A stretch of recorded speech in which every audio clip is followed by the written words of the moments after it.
Chapter 1 Gautama Buddha. About 2500 years ago, Kapilavastu was a flourishing city surrounded by tall sal trees on the foothills of the Himalayas bordering Nepal. It was the capital of the royal kingdom established by the Shakyas, the Kshatriya clan. The Shakyas were a peace-loving people who were ruled by King Shuddhodana. The king was brave, kind and generous. His subjects loved and respected him. He had a beautiful wife named Maya. One night, Maya had an unusual dream. She saw a sparkling white elephant descend from heaven and enter her body. When stories of her dream reached the common masses, the Shakyas were delighted at the meaning of this prophetic dream their queen had seen. They said that the dream was very auspicious as it signified the birth of an heir to their king. Gradually, days passed into weeks and weeks into months. The child in the womb of the queen grew like a moon in the clouds. Not far from the Shakya capital was a beautiful grove. It was known as the Lumbini Vana forest. Queen Maya once had a strong desire to visit the forest to savor and enjoy the green surroundings. So she left for Lumbini with her retinue made there itself. While holding onto a branch of sal tree, she gave birth to a son. The king's maids rushed back to Kapilavastu to convey the news to the king, who was overjoyed to hear that he now had a son. There was rejoicing in the city. People danced, sang, and congratulated the royal couple. The day of the birth of the child happened to be a full moon day in the month of Vaisakha. 7 days after giving birth to the boy, Queen Maya passed away. The queen's sister, Prajapati, became the second wife of King Shuddhodana. She brought up the newborn with great love and devotion. The child, who later grew up into a handsome prince, was named Siddhartha. Some called him Gautama, too. Wise and learned men who came to visit the child saw his future and predicted thus: "O king, if he chooses to become a warrior, he will be a universal monarch, a victor on earth, a lord of men.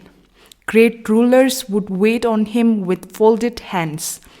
And, O king, if he chooses to renounce the world, he will become the savior of mankind, the king of Dhamma, the compassionate one, and turn the wheel of law which would never stop rolling." The king decided to give Prince Siddhartha such a comfortable life that he would never choose to give up worldly comforts. The king kept the prince busy within the palace by providing him with all pleasures of life. King Siddhartha was even married off to a very beautiful Shakya girl, Yashodhara, who later gave birth to a lovely boy called Rahul. One day, Prince Siddhartha expressed the desire to move out of his luxurious palace and visit a beautiful garden on the outskirts of the city. The garden was covered with soft grass, tall trees, and birds chirped gaily. Seated in his chariot drawn by 4 horses, the prince set out of his palace. After covering some distance, his eyes fell on an old man bent low with age. A short distance later, he saw a man suffering from illness, and still further, a funeral procession with a dead man being carried to the cremation ground. These sights troubled the prince no end. He returned to his palace, his face serious and thoughtful over the painful realities of life. He realized that life was full of suffering and decided to give up all luxuries and find a way of conquering the miseries. One night, when everybody was asleep, he quietly slipped out of Kapilavastu in search of an answer to the problems troubling mankind. At that time, he was only 29 years old. For years, Siddhartha wandered all over the country, met many ascetics and learned men, but they all failed to provide the reasons for the sufferings of mankind.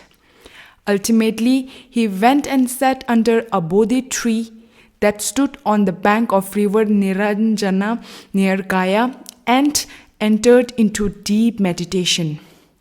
Mara, a devil, however, did not like the entry of a sage into his territory.